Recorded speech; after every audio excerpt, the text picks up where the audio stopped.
Assalamualaikum warahmatullahi wabarakatuh. Alhamdulillahirabbil alamin wal aqibatu lil muttaqin wala udwana illa 'alal zalimin. Asyhadu an la ilaha illallah wahdahu la syarikalah wa asyhadu anna Muhammadan 'abduhu wa rasuluhu la nabiyya ba'dah. Rabbi shrah li sadri wa yassir li amri wahlul 'uqdatam min lisani yafqahu qawli. Allahumma iftah 'alaina futuhal 'arifin بحكمتك وانصر علينا رحمتك وذكرنا ما نسينا وعلمنا ما جهلنا يا ذا الجلال والإكرام. Teman-teman yang saya hormati, untuk pertemuan pertama kemarin PowerPoint sudah di-share tetapi belum ada penjelasan berbentuk video, maka kali ini saya akan mencoba menjelaskan materi pertama dari perkuliahan kita, yaitu tentang konsep agama. Kita memulai dari definisi agama. Ada berbagai definisi yang bisa kita temukan mengenai agama itu apa. Dari berbagai tokoh maupun kamus yang bisa kita temukan. Ini teman-teman bisa baca di sini dengan bacaan yang sangat banyak ini. Tetapi secara inti bahwa agama itu pada intinya adalah sebuah sistem. Sebuah sistem yang di dalamnya ada unsur keimanan dan ibadah kepada Allah. Di mana unsur terpenting daripada agama itu adalah dasar iman, yang lalu dengan dasar iman inilah kemudian kita melakukan ritual peribadatan. Ritual peribadatan ini mengatur hubungan antara kita dengan Allah dan kita dengan sesama makhluknya Allah. Jadi ada hablum minallah dan ada hablum minan nas. Keduanya bernilai ibadah yang didasari kepada keimanan. Di dalam iman ini, semua orang percaya kepada sebuah kekuatan yang supranatural, kekuatan yang maha dahsyat, kekuatan yang hebat. Tergambar dalam kalimat Allahu Akbar, Allah Maha Besar. Maka agama secara umum bisa kita simpulkan seperti yang saya sampaikan tadi. Berikutnya, apa fungsi daripada agama? Agama itu adalah pedoman hidup. Di mana kalau kita orang yang beragama tidak ateis, pastilah mendasari way of life kita dalam seluruh sendi kehidupan kita itu kepada ajaran agama. Sejak kita bangun sampai kita bangun lagi, seluruh sendi itu bisa kita dasarkan kepada ajaran-ajaran agama. Dalam agama Islam, kita bangun tidur, ada doanya. Mau tidur, ada doanya. Mau makan, ada doanya. Bahkan tata cara daripada semua itu juga ada ketentuannya. Maka agama dalam konteks ini berfungsi sebagai pedoman hidup. Yang kedua, fungsi agama adalah sebagai sumber aturan. Di mana aturan ini mencakup hablum minallah dan hablum minan nas. Dalam tata cara kita berhubungan dengan Allah, hablum minallah, salat misalkan, itu ada aturan-aturan yang tidak bisa kita buat sendiri. Dia berasal pasti dari, kalau tidak Quran adalah hadis, dan kemudian ijtihad para ulama. Begitupun Islam juga mengatur bagaimana hubungan kita yang kita lakukan dengan sesama manusia, bahkan dengan makhluknya Allah yang lain. Ada hak muslim terhadap muslim, ada hak tetangga, dan lain sebagainya, yang itu harus kita ikuti, sumber aturannya berasal dari agama. Yang ketiga, agama itu menjadi pedoman kebersamaan. Mestinya dengan agama kita bukan malah saling bercerai-berai.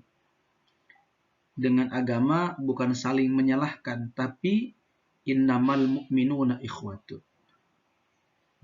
Bahwa sesama muslim itu kita bersaudara.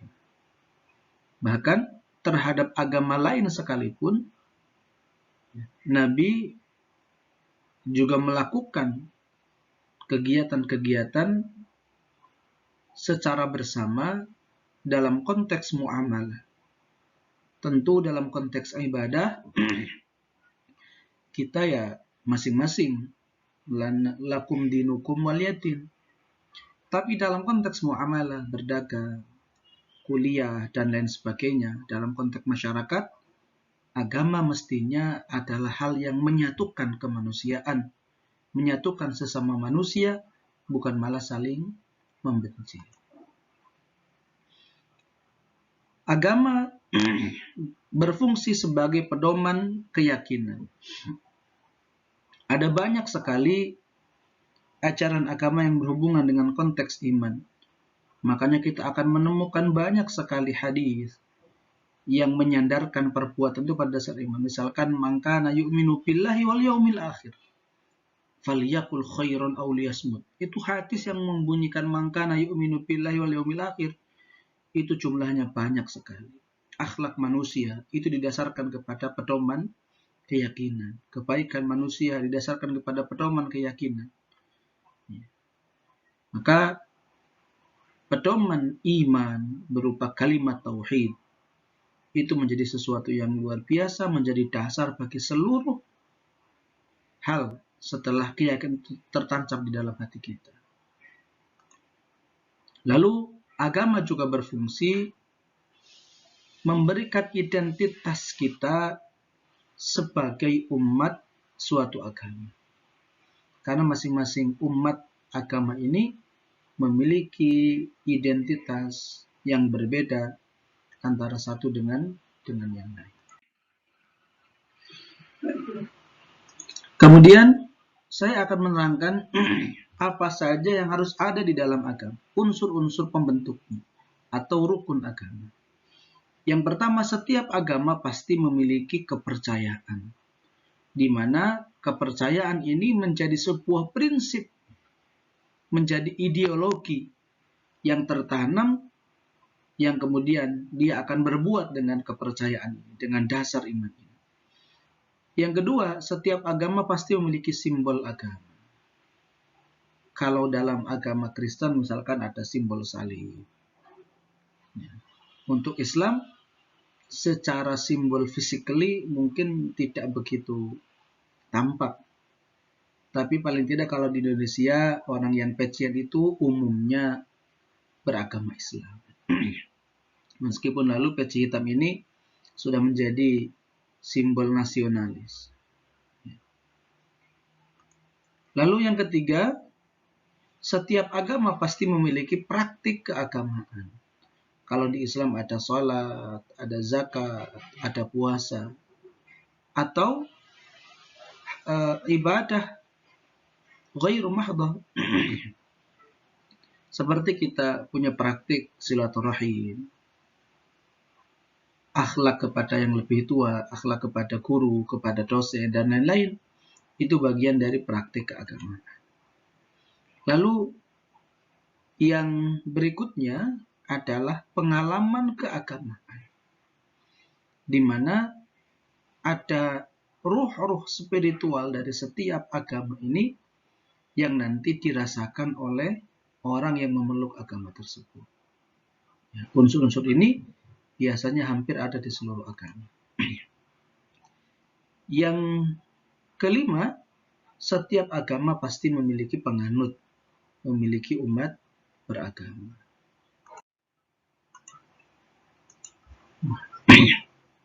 Para ulama membagi agama itu menjadi dua. Ada agama samawi, ada agama ardi atau agama wad'i. Agama samawi ini agama yang berasal dari wahyu. Jadi wahyu diturunkan melalui Rasul, kemudian disampaikan kepada umat. Yaitu ada agama Yahudi, Nasrani, dan Islam. Sementara agama ardi bukan agama wahyu, yaitu ada Hindu, Buddha, Konghucu, dan lain-lain.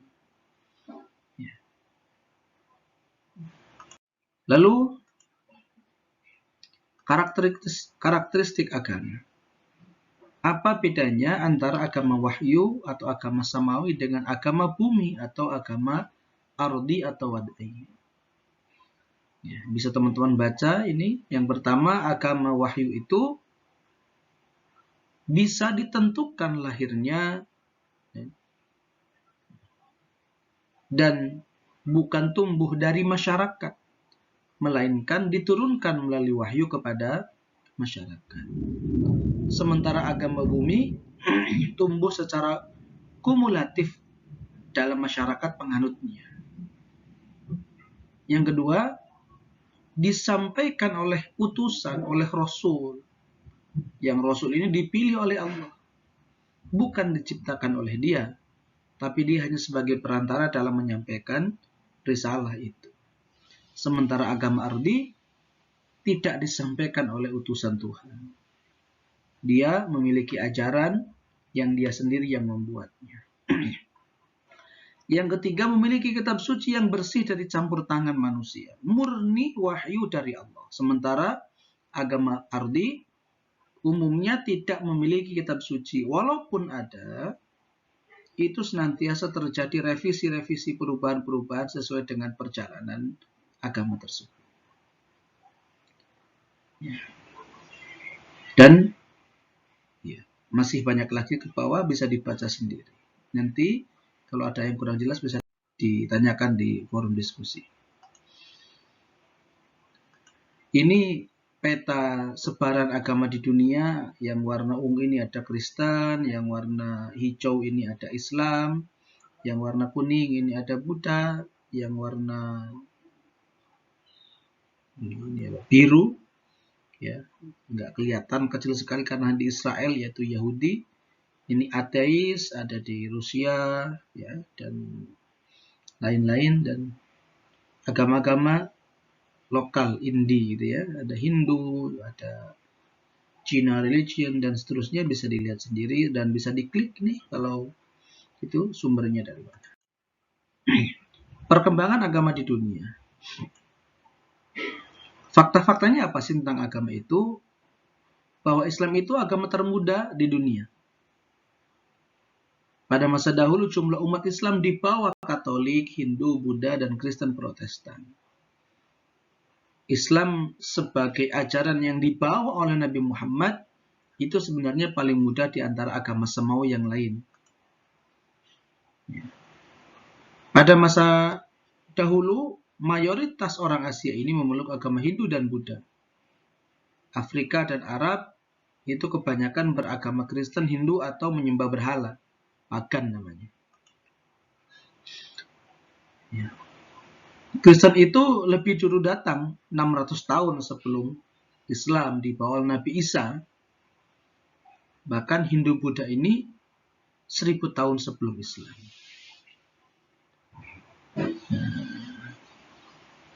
Saat ini Islam menjadi agama terbesar di Asia, Afrika, dan Arab, menggantikan Kristen, Hindu, dan Buddha.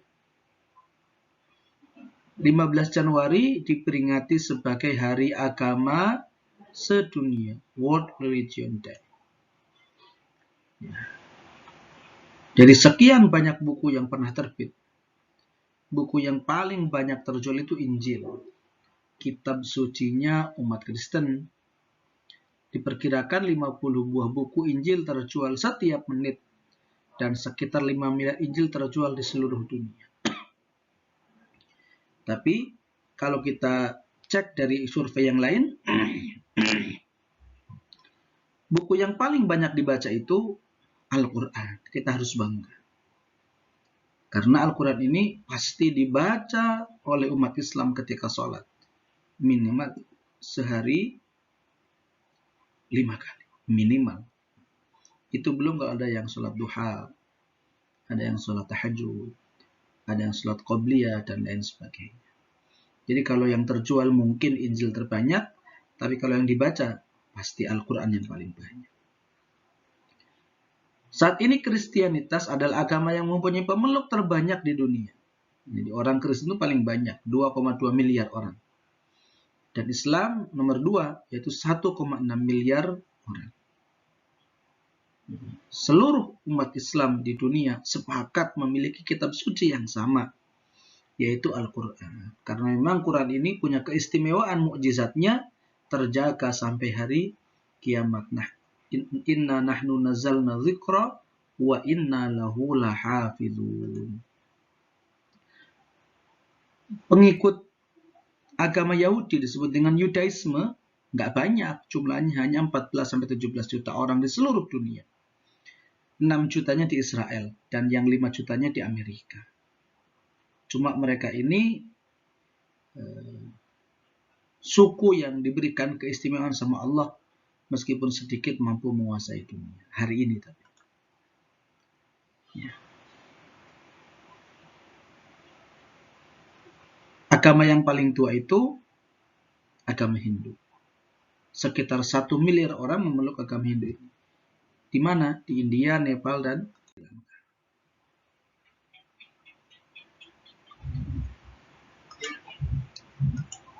Ini data pemeluk-pemeluk agama menurut prediksi bahwa umat Kristen itu akan mengalami lonjakan populasi pada tahun 2050. Meskipun tidak sebesar jumlah umat Islam. Pertumbuhannya 35%. Jumlahnya menjadi 2,9 miliar manusia atau 31% dari total populasi dunia. Umat Islam ini adalah umat yang memiliki tingkat kesuburan yang bagus. Mencapai 3,1 bayi per perempuan. Jumlah populasi kaum muslim di dunia pada 2050 akan meningkat sebanyak 70% menjadi 2,8 miliar orang. Atau 30% dari penduduk bumi. Jumlah tersebut sekaligus menyamai populasi umat Kristen di dunia untuk pertama kalinya. Bahkan diprediksi 10% dari penduduk Eropa ini juga nanti akan memeluk agama Islam. Agama Hindu karena dia terpusat di India, maka sangat bergantung pada bagaimana demografi negara India. Seperti Kristen, umat Hindu akan tumbuh sebanyak 34%. Pada tahun 2050 menjadi 1,5 miliar manusia atau 15% total populasi dunia. Ateisme, orang yang tidak percaya Tuhan, kendati bertambah dalam jumlah populasi, tapi persentasinya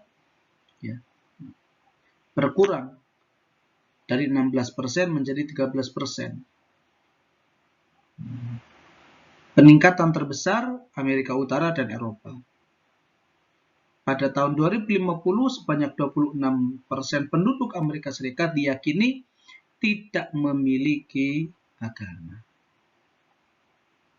Orang yang ateis ini nanti kira-kira jumlahnya 1,2 miliar orang. Dan silakan dibaca sendiri yang lain-lain, itu datanya. Lalu seperti apa peta agama di Indonesia? Bisa juga dibaca itu. Ada provinsi yang mayoritasnya ini di Protestan. Kalau yang ini di Bali, Hindu. Bisa kita lihat umat Islam yang jumlahnya di atas 90% berwarna hijau. Hijau tua ini sebarannya di Jawa paling banyak, yaitu agama Islam. Apa fakta-fakta secara agama-agama di Indonesia? Hindu dan Buddha ini datang ke Indonesia sekitar abad kedua atau abad keempat Masehi. Abad kedua dan abad keempat Masehi. Jadi Hindu abad kedua, Buddha di abad keempat. Yaitu dibawa oleh pedagang dari India melalui Sumatera, Jawa, dan Sulawesi. Hindu mulai berkembang di Pulau Jawa pada abad ke-5 Masehi. Jadi sejak abad kedua tapi baru berkembang di abad ke-5 dengan kasta Brahmana yang memuja Siva. Candi terbesar di dunia, candi agama Buddha ini adalah Borobudur. Dibangun oleh kerajaan Sailendra. Ya. Begitupun candi umat Hindu, agama Hindu itu Prambanan. Puncak kejayaan Hindu Jawa, yaitu pada masa kerajaan Majapahit pada abad ke-14 di Mojokerto. Yang ini juga menjadi zaman keemasan dalam sejarah Indonesia. Sementara Islam itu masuk pada abad ke-7. Diyakini ini ada yang bilang abad ke-9, tapi menurut makam Fatimah itu abad ke-7. Dia juga dibawa oleh para pedagang yang berasal dari India, Gujarat, ya. Lalu kemudian ke pantai barat Sumatera bernama Baros, ya. Dari Palembang agak ke atas di kepulauan itu. Lalu berkembang dengan sangat pesat ketika sudah sampai ke Pulau Jawa. Pada akhir abad ke-15, puncak kejayaan Islam, ya, 20 kerajaan Islam telah terbentuk. Disinilah mulai terjadi dominasi agama Islam. Sementara Katolik di bawah Islam oleh bangsa Portugis, bangsa penjajah, terkhusus di Pulau Flores dan Pulau Timur. Fakta sejarah tentang agama Indonesia. Agama resmi Indonesia bisa teman-teman baca, ada agama Islam dengan beberapa data yang saya tulis di sini. Kemudian ada Kristen. Ini bisa dibaca juga. Ada Katolik.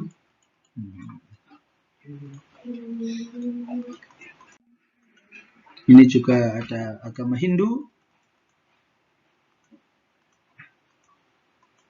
Bisa dibaca juga. Ada agama Buddha. Kitabnya Tripitaka. Dibawa oleh Siddhartha Gautama. Biksu. Nah ini. Tempat ibadah namanya Vihara. Lalu terakhir ini di zaman Gus Dur, Presiden Abdurrahman Wahid, agama Konghucu diresmikan sebagai salah satu